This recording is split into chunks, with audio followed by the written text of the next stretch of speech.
All right. Hello, Ramily. Hello, me, Ramilia. Welcome to episode number 3 of RamIt Radio.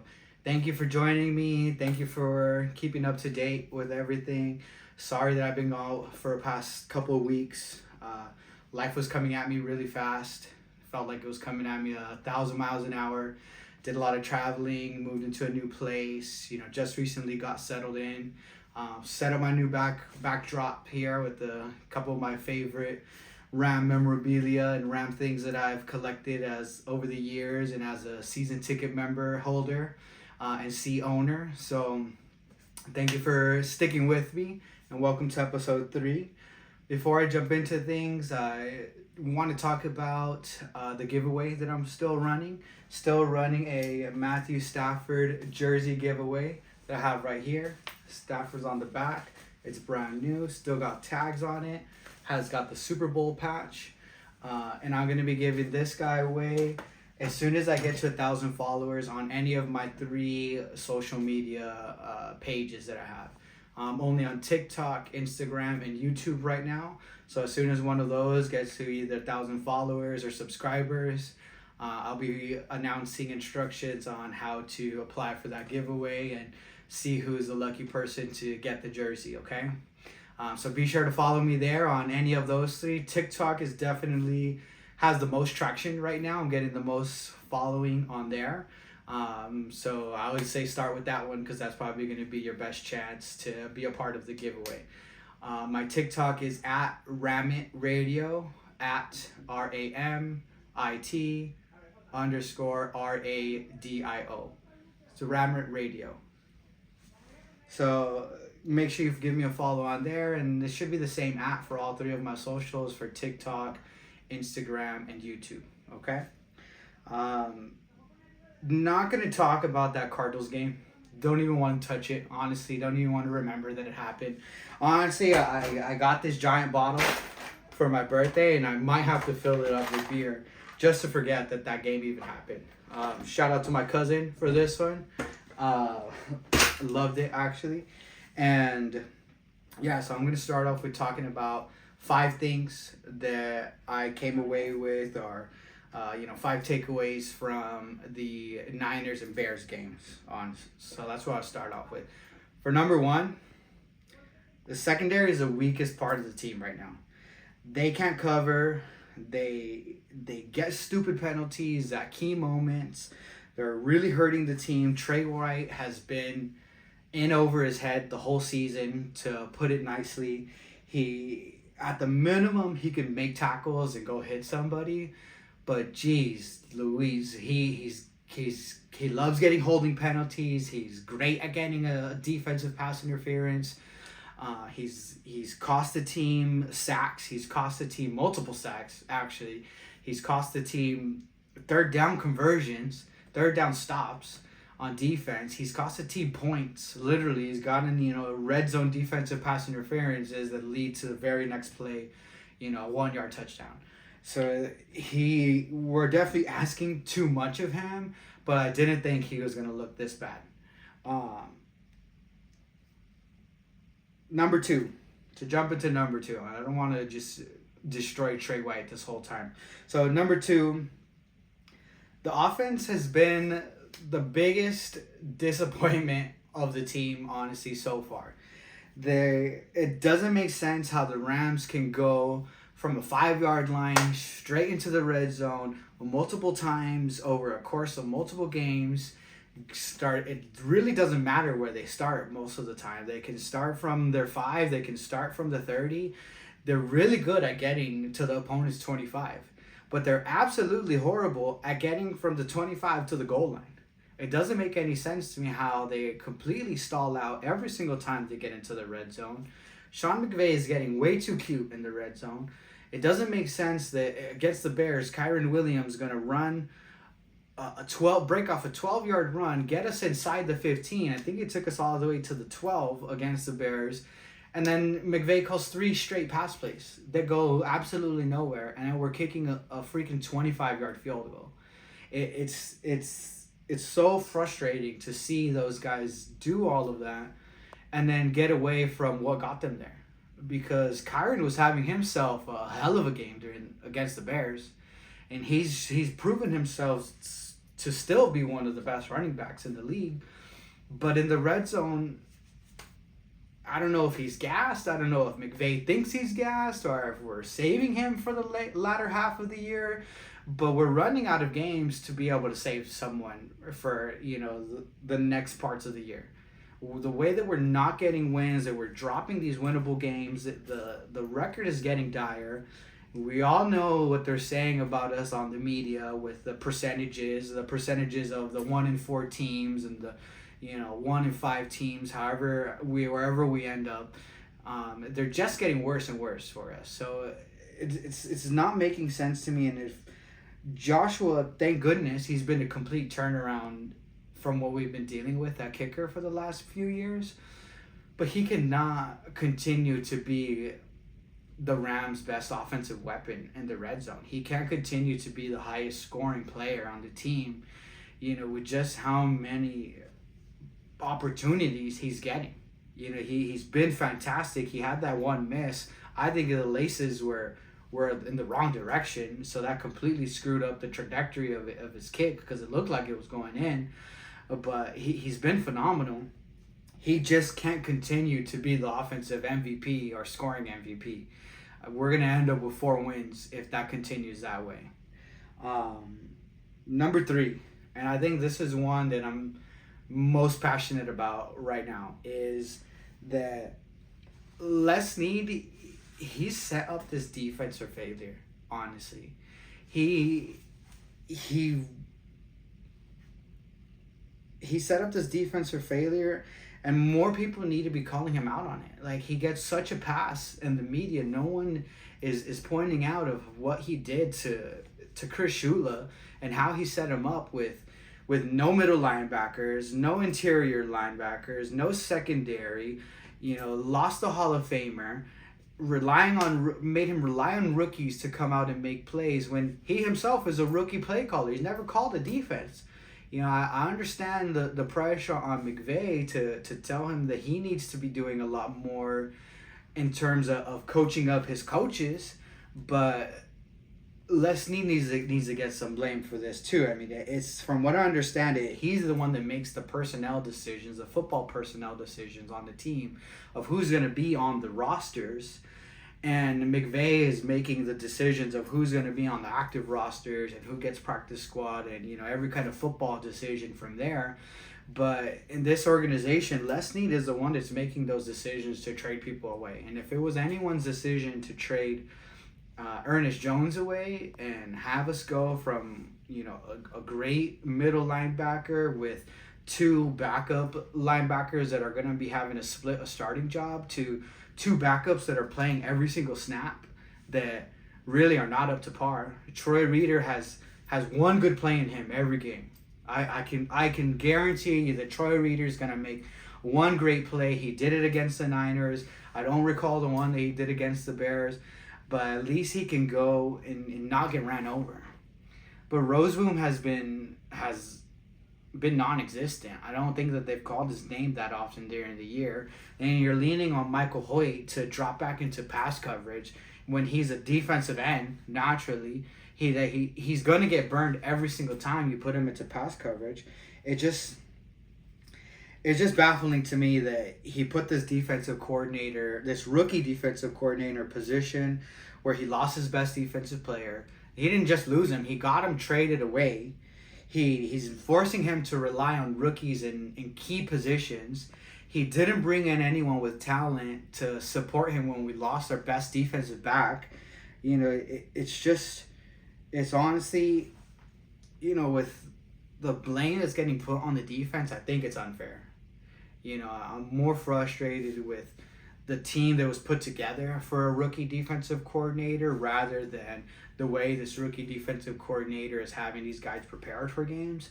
Because honestly, they saved the game against the Niners. They stopped them from scoring towards the end of the game and kept the Rams in it to where the offense finally got their shit together and started scoring points. They played really well against the Bears. The only times that they didn't play well were when the offense put them in bad positions. They had the fumble in the red zone, in the opposite red zone. So when they fumbled it, the Bears got it back. They were already in the red zone, led to an easy touchdown. Then, Trey White has a stupid defensive pass interference in the end zone to put the ball on the one. That what can we ask for from a defense? They're going to score a touchdown. You give them a fresh set of downs on the 1 yard line. The team has not been able to stop a power run play at all to save their lives during the whole year. So that was a guaranteed touchdown that Trey White put on the team. Definitely the run defense has been really bad. We saw it with Swift on his long play. We saw it against the Lions in overtime. The Niners did whatever they wanted in the first half. But with all that being said, this defensive unit is playing above expectations. I really expected nothing out of them when we lost the Hall of Famer in Aaron Donald, when we lost our best defensive back, when we have a rookie defensive coordinator, when we're relying on really young defensive backs. Our safeties are not playing up to par.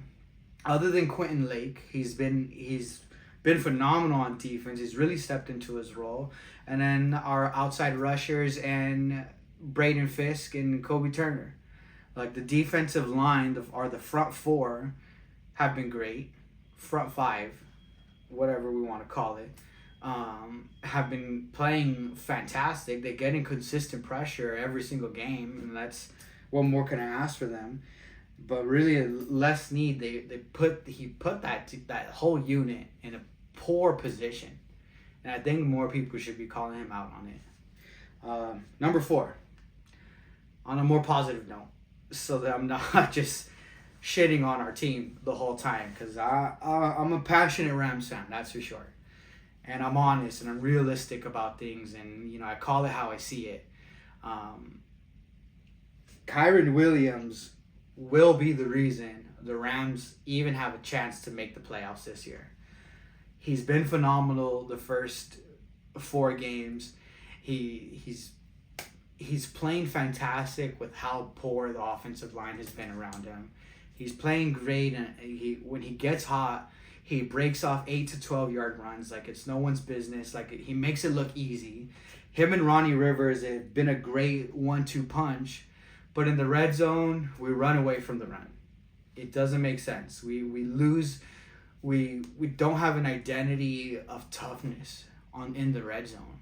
The team just needs to rely heavily on that run game. The offensive line is good enough to get one hole. They're good enough to get one hole. And that's all we need that's all we need for Kyren, and that's all we need for Ronnie.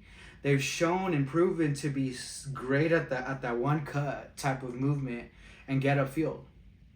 Ronnie, he just puts his head down, he sees the one hole, he gets to the hole, and even he's breaking off 4 to 7 yard runs almost every time he touches there, and he has good blocking.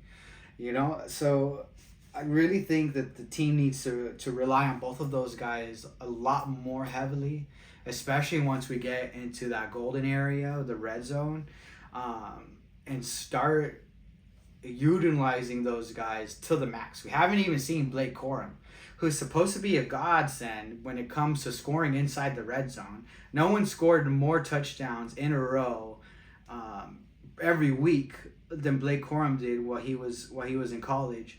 So why haven't we seen him at all? Give him a chance. If we could turn this into a 3-headed monster at the run game, then there's no reason to put the offensive line in these difficult pass pro situations where they've proven to be Swiss cheese in those situations. There's times where Dotson looks terrible. There's times where any tackle that's out there looks like they don't know what they're doing. We can't expect anything more than what the rookies are giving us out of Bo Limmer and Bruss. Well, he's not a rookie, but this is the first time he's actually playing full time in a position.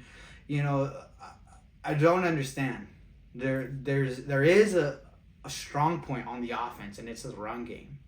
The pass game has come off of those play actions when the run game has been done really well, and off that and off finding the soft points of the zone coverage over the middle. Other than that, the pass game is really bad. They can't score in the red zone with the pass game. They can't pass block long enough for any downfield routes to develop.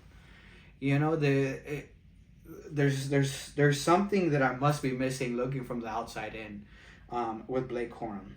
The only thing that I can think of is that he's really bad at pass blocking, which inside the red zone, stop fucking passing the ball. Just put the shotgun, put the guy in motion, and run an outside or inside zone. Yeah. This is number 5. Before I get carried away, these are going to be the players that I think have shined on both sides of the ball. So I'll start off with defense. Byron Young, Jared Verse, Agent Zero with Byron Young, V8 with Jared Verse, Braden Fisk, the Kingpin himself, and Quentin Lake. I think I've really strived. I think I've really stepped up to what the team has asked of them. They're consistently getting pressure every single game. They're consistently making tackles. They're consistently stopping the ball from advancing when they make tackles in open field. Fisk has been recovering fumbles, forcing fumbles. Jared Verse has rookie defensive player of the month locked up for September, and he's gotten like 3 sacks, either taken away from him or where he just missed on over pursuit or taking the wrong angle. So he could be even better. He should be even better than what we've seen. So I've been really, really impressed. I think they've been absolute stars for the defense. Extremely impressed with how those guys are playing. They're a core of the defense. The 4 really young guys, 2 of them rookies. The other 2 with less than 2 years of experience. So I only see things going up from here for those 4s. So I want to give them their kudos, want to give them their shout outs. And then on the offensive side, Tutu Atwell. Man, Tutu, X, Jordan Whittington, and of course Kyron Williams. You know, the thing, I think those guys have definitely been the highlights for the offense. Everyone wrote off Tutu. Everyone wrote off Tutu. No one gave him a chance at the beginning of this year. They literally asked, why is this guy on the team? And, I was confused when he wasn't one of the starting returners to start off the year. But with how quickly injuries stacked up against us, he's been the one to step up into the role the most. He's been the one to spark the offense in multiple times. He did it against the Niners. He showed up again against the Bears. So if you haven't sent out your Tutu Atwell, forgiveness or I'm sorry letter, then make sure you get that posted and sent out ASAP. Xavier Smith, however, I'm not 100% sure, so I just call him X. He took his L on the chin. I felt like he played extremely well during the preseason. He still didn't make the squad. He went to the practice squad. He stuck to his guns. He continued to do everything right. Injuries popped up on the team. He stepped up when he needed to. He stepped up when we needed him most, against the Niners. And he's continuing to get more reps on the offense to get more opportunities to catch balls downfield. I think that he might be one of the better downfield options that we have, because guys like Tyler Johnson and he hasn't really shown up. D-Rob has been good, but he's good at that intermediate kind of middle routes. And Jordan Whittington, in my opinion, he's been a mini Puka. Jordan blocks with anger. He gets downfield when he blocks. He gets into people's faces. He's doing the dirty work of his job. He didn't come in as high of a expectation as Puka did because of just Puka's size and the way that he's built. But Jordan has done the dog work, the dirty work of his position, and I think that he's really proven himself to earn his time, and has shown up. He led the team in yards, I want to say, or in receptions against the Bears, and he really showed against the Niners that he was willing to put his body on the line and do anything possible and be as aggressive as possible without making stupid mistakes, too many stupid mistakes, for the team to score when they run his way. They're using him a lot on that motion, the motion to block. They're using him a lot on that short kind of under routes type of stuff. The other thing that impresses me with Jordan is that he's reading the coverage as well when he runs routes. When he runs his routes, he's looking for, is the defense in zone? Do I have a man on me?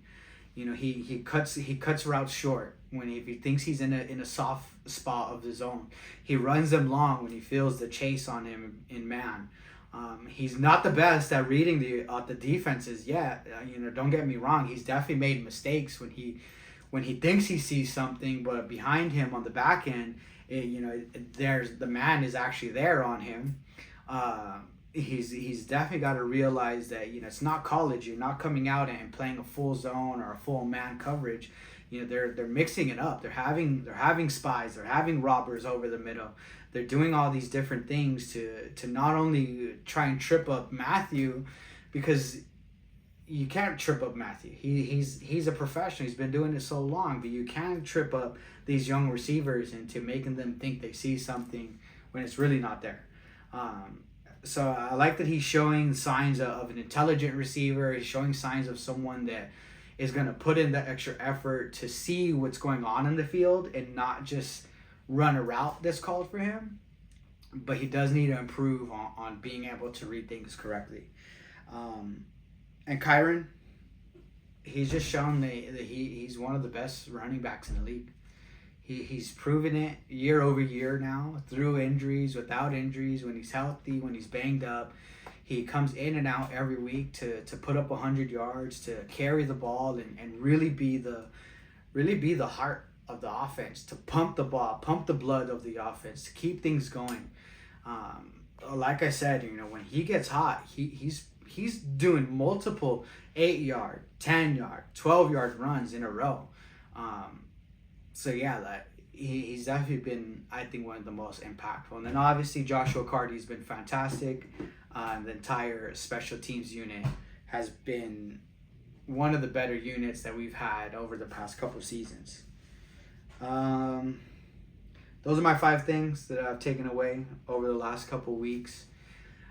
Definitely, critical of the team right now. The record really can only call for being critical of the team and the way that they've been performing.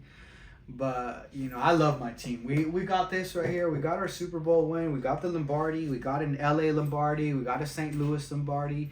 We have 2 Lombardis under the Rams organization. It's something to be extremely proud of. There's a lot of franchises out there that can't even say they have 1, let alone 2. And we have more Super Bowl wins than the 49ers had since they won their last one. Their last Super Bowl is old enough to drink at this point. It's old enough to have kids that are ready to have kids. You know what I'm saying? So at least the 2020s can be guaranteed a success with that 1 Super Bowl trophy. I do want to talk a little bit about the upcoming game. Keys against the Packers, against Green Bay. I think it's difficult to ask a lot of different things from the team. They've shown that there's only a couple things that they can really, really excel at. And I think that we have to lean on those things. So the first thing is going to be we need to pressure Jordan Love. We need to get to him, get after him, put him on the run. He's recently back from an injury. He came back a lot sooner than people were expecting. So I'm thinking that he's not 100%, but he's just a dog and going out there and doing his best to get after it. So if we put pressure on him, put pressure on his injury, force him to get outside the pocket, force him to be perfect outside of the pocket, that's going to be the best way for us to slow down that offense, for us to hopefully turn some turnovers in. Trey White is, 1 or 2 picks from turning the season around, which I think he can do. We're getting Darius Williams back. I don't know if he's going to be able to go full, number one right away, but it's something the team is going to have to ask of him because Trey White can't handle it. He can't handle number one receivers. The pressure's too big for him. So, if we can get to the quarterback a lot faster, if we can get to them, actually close up the sacks that we've been missing out on. There's a couple sacks against Arizona where, Kyler Murray just is too freaking quick on his feet to be able to grab. There was missed sacks against the Bears with just, defensive penalties that happen off, when Jared Verse went and got his back-to-back sacks. We had back-to-back defensive penalties. So it's something that is there. The numbers could be a lot better if the secondary was playing at least clean football. But it's going to be a major point of emphasis against the Packers is going to be pressuring Jordan Love. The second thing that I think is going to be a really important for the Rams to do to be able to get a win against Green Bay is to add that second wrinkle to the run game. It's been really interesting to see how complicated vanilla the run game is. There's so much that happens pre-snap on run games, but none of it is an actual threat to any of these defenses.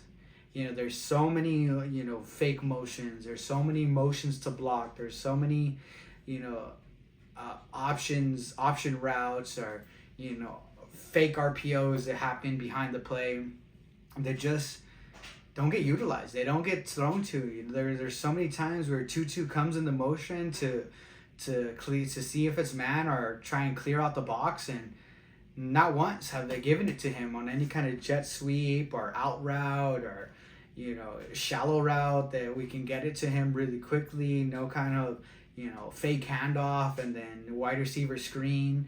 They've done tight end screens. They've done running back screens, but why wouldn't you fake an outside zone and spin out Matthew Stafford into some kind of wideout screen out there with a stack of Jordan and Tutu? We know Jordan can block. Tutu can't block. He's too little. But if you motion Tutu from one side, create the stack of Jordan, you fake the run to the opposite side that Tutu just motioned from, and then you throw it straight to Tutu, or he's gets some kind of momentum, some kind of speed already moving forward. I think that's something that could at least expand the run game for us, at least expand the defensive line that's playing the run defense that Kyron is going against. All he needs is just an extra half step, an extra half yard of space to start turning these 12-yard runs into 30-yard runs. And these little wrinkles that they're disguising the run with, they're great and they're helping for sure, but they're not a threat yet. They're not a threat. We saw Jordan Whittington. He took a jet sweep for a touchdown earlier in the season, but that got called back by a penalty. So we know that Jordan can run a motion and grab the ball.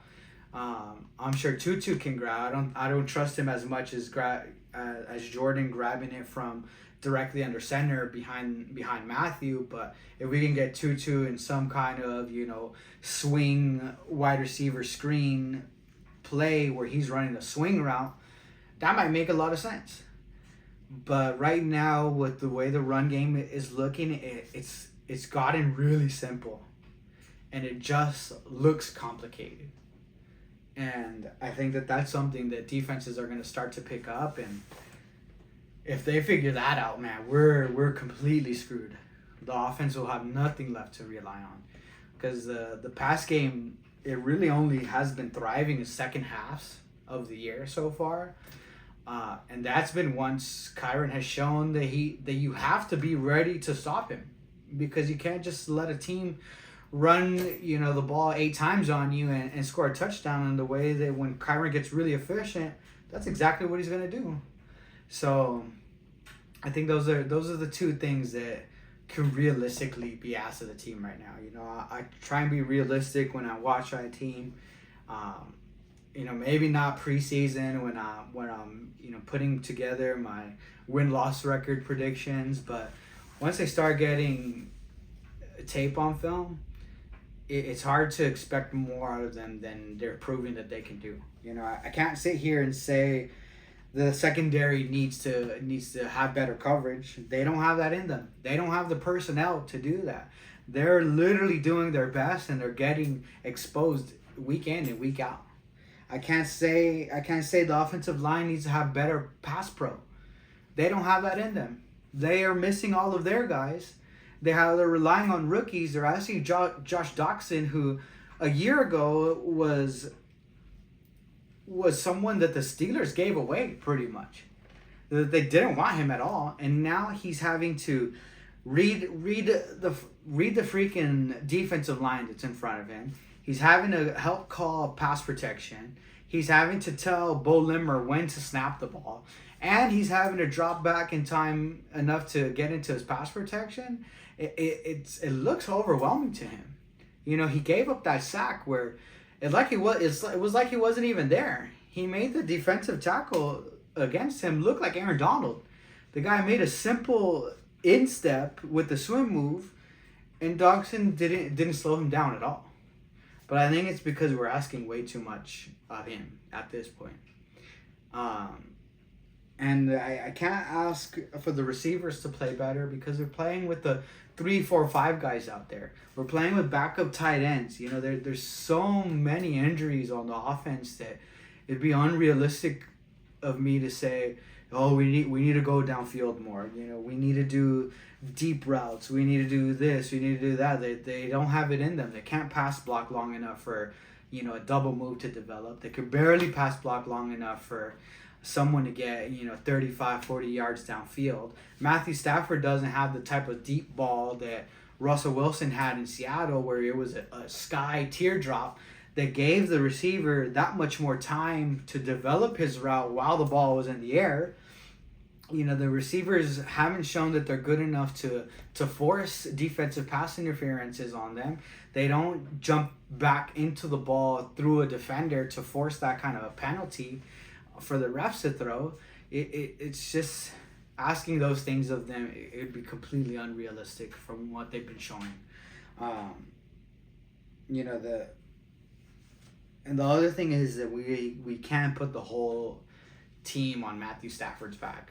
He's definitely by far the best at his job when it comes to the fourth quarter and playing with either within a one possession deficit or playing with the lead.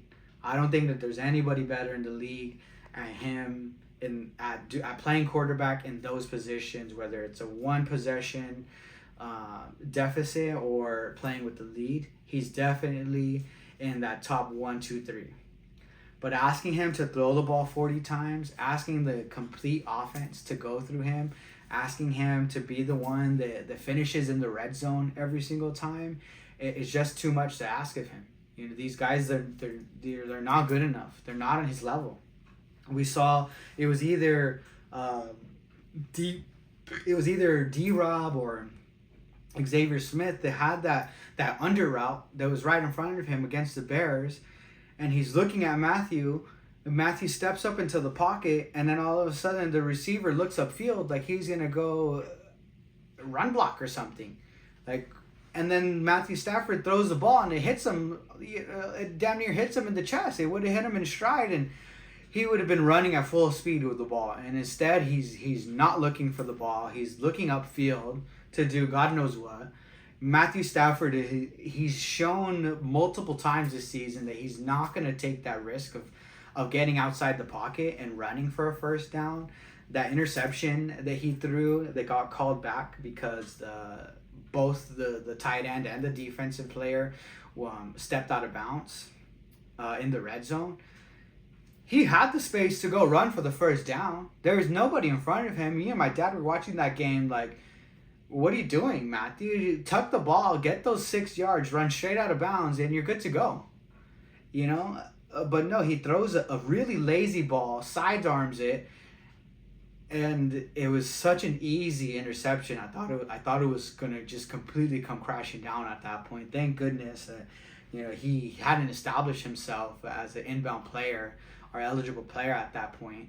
But these are asking so much of Matthew Stafford is exactly what led to that string of games where he was throwing pick sixes, throwing multiple interceptions in those multiple games, where we looked really bad last year, or 2 years ago. And I think that asking that much of him the entirety of the game is just setting him up for failure. We lean a lot more heavily on the run game. We can open up the play action. We can open up more downfield stuff. The defensive line can't pin their ears back as much once Kyren starts getting into it. Kyren has been freaking excellent in pass protection as well. I think there was only one play where they did the corner blitz and the guy came flying off of the edge, and got the easy sack where no one touched him at all. But Kyren is on the opposite side. First of all, it was Matthew's job to move Kyren to the right side and point out that defender that was showing pressure the whole time. He didn't disguise it at all. He was literally on the line of scrimmage, ready with his arms back and his back forward, like if he was about to run sprints. At some point, Matthew's got to call a little bit of his own pass pro too. We have so many motions. He could ask the tight end to motion to that side. Kobe Parkinson, he can't pass block either way, so probably wouldn't have done that much help anyways. But against a defensive back, I would hope that he'd be able to at least deter him, or at least get him off of his line, instead of just getting a straight up free hit against Matthew. And, just asking that much out of Matthew is a recipe for disaster, honestly. We need to lean a lot more heavily on Kyren and then get into Matthew's strong suits. But doing it the other way, using the pass to open up the run, it's not working. It has never made sense. It's not making sense now. It's completely against the unwritten rules of an offense, and when it comes to NFL football. So I just want to see that small change. I really think that the team is a couple of small adjustments away from being, a 2 or 3 win team. We could have beat the Lions. We took them to overtime. There's no way you can't say there was no way that we could beat the Lions. We took those guys to overtime. There's definitely a chance that we could have beat them. We beat the Niners by the skin of our teeth. We should have beat the Bears. The offense had stupid turnovers, really bad turnovers that led to, easy points. And we barely lost that game. We had a chance to drive down the field in the final drive.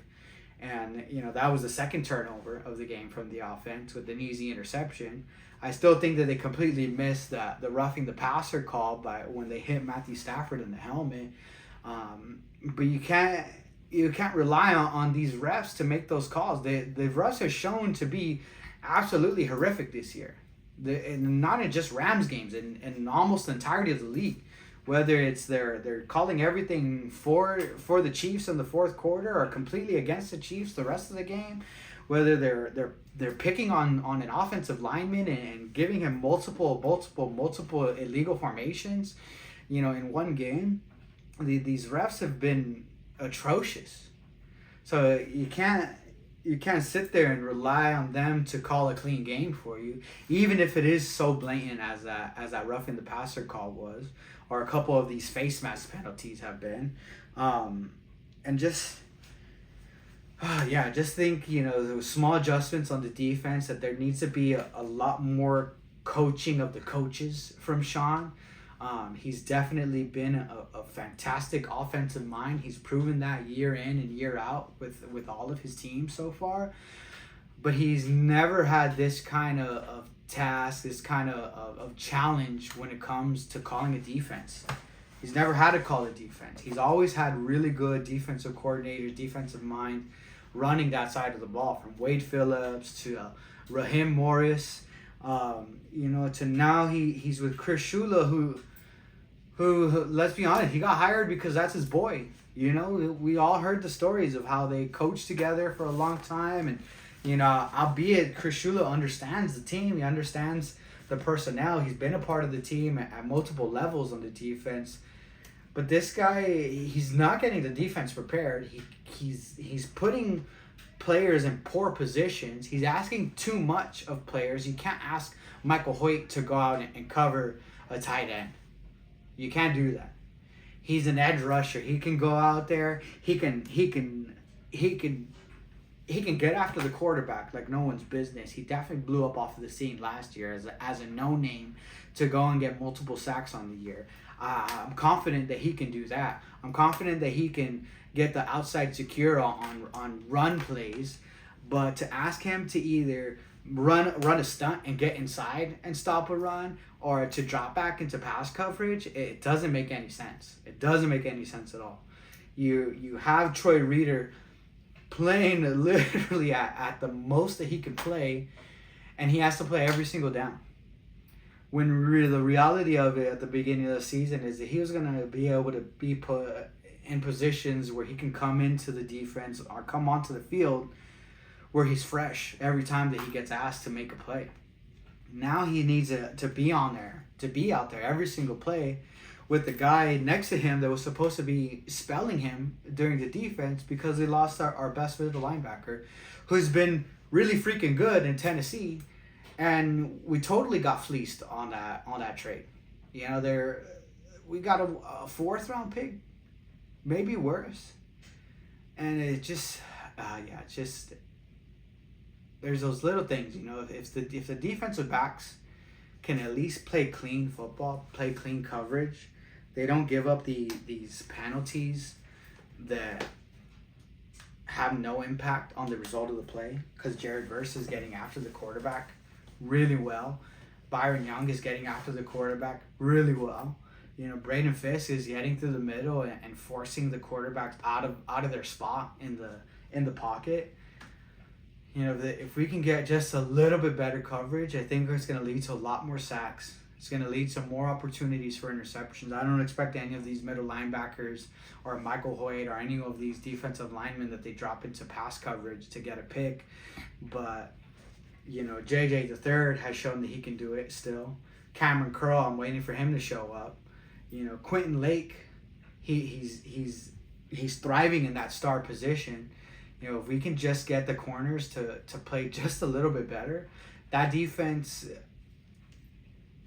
is just those few adjustments away from being that much better. And the offense, just stick to the run. Just run the freaking ball. That's what we've been able to do. We're still a few weeks away from getting completely healthy. You know, as we continue to get more of our star receivers back, you know, it's going to make more sense. You know, the run game's going to look a lot better when Cooper Kupp comes back, because he can run block, and he's a threat whenever he's out there, no matter what. He's shown to be able to get 20 targets a game and be effective on all of them, and still be able to run block. Then you have Jordan Whittington that's been out there still run blocking. So, you know, I think they were a couple guys away from getting healthy, from the team being able to turn it around. But if we end up 1-4, we go into the bye week, the Raiders come out, who knows how the Raiders are going to look. They look bad right now, like they're falling apart, but if they get rid of a few bad apples and all of a sudden, you know, they play cohesively as a team, and we're sitting at 1-5, that 3-6 turnaround of last year is almost a moot point. We're going to be so far behind the sticks in the record that you're going to have to, the front office and the team is going to have to ask itself, like, hey, do we want a top 5, a top 10 pick this year to get ready for next year, or are we going to go after it and go balls to the wall and try and make some kind of wild cards position? Because Seattle's been really good. If Seattle stays hot, then the division is going to be out of reach pretty soon. You know, there's these next few weeks are going to be vital, honestly, in my opinion. We got to come out and have a good showing against Green Bay, but I'm not very confident that we're going to beat them. A bye week this early it looked really bad on paper in week 0, but my goodness, it's coming at the perfect time we just need a little bit more time on these guys to get their shit together, and to really turn it around and, be a much more cohesive unit on both sides of the ball. Thank God special teams has been as good as it has been, but that punter that the Bears have, that guy completely ruined the game for the Rams. Multiple drives that the Rams had to start on offense inside their own 10. And it's already asking a lot to go, from a 25 or 30 and score a touchdown. Now we're starting at the 10 where one sack could lead to a turnover, to a safety, to points on the board for the defense. That guy, I think that guy put the Bears in a fantastic position to win the game. He might not have been the only reason they won the game because he didn't score any points, but he was a damn sure, as good a reason as anyone else on the team. But I still think that with those small adjustments that the team could turn around, the Rams could turn around and turn the whole season around. It's a much longer season than it's ever has been, So if a few of these adjustments happen, we get healthy, we figure something out during the bye week. Luckily, it's early enough to where we can string together a few wins and get to 500. Once we get to 500, then we can, start from scratch. Feel like the season started over from 0-0 and just finish off the year from there. It's not going to take a lot of wins to get a wild card spot. I know that. We all know that from previous years. It's just going to take a few adjustments of the team playing just a little bit better at key positions for us to start making these winnable games actually wins, instead of it was a winnable game but we came out with a loss. But yeah, with that being said, it kind of wraps up my thoughts for the past few weeks and for this week that's coming up. Can't wait for the bye week. It's gonna give me a lot less pressure, a lot less anxiety on Sundays or on game days. So excited for that. And like I said, follow me on TikTok, Instagram, YouTube. We're doing the 1,000 follower giveaway for the Matthew Stafford jersey. Be sure to like, comment, subscribe on anything that you see out there. Definitely having a lot of fun with on TikTok with my Ramily, my Ramilia out there. Thank you so much, guys, for tagging me in posts, for interacting with my posts, liking my stuff, commenting on my stuff. Continue to tag me on your posts so I can go ahead and retweet it and interact with it for you guys. And let's just keep these good vibes flowing. We're still having a lot of fun. We're still world champs, recent world champs. No one could take that away from us. It's still Vamos Rams all day. So let's keep it going, and I'm hoping to have to drink a lot less of these over the years, or over the season, but who knows with how things are going. But I got my fingers crossed. I believe in Sean McVay. I believe in Matthew Stafford. I believe in Kyron Williams. I believe in Q. I believe in our outside linebackers and Young and Verse and this rookie Fisk. And I do see the team as having enough talent to get to the playoffs. Just some of that talent just happens to be hurt right now. So if we can win some of these games, steal some of these games while our really good guys are out, it's gonna be huge. It's gonna pay a major dividends for us towards the second half and later part of the season. Okay, so don't panic yet. I know I've been super critical, but let's not panic. We literally I've only gotten to the first quarter of the season. We're not even to the first half of the season. So let's just keep it going and see, what the Rams can put together over the next couple weeks. All right. Thank you. See you guys later.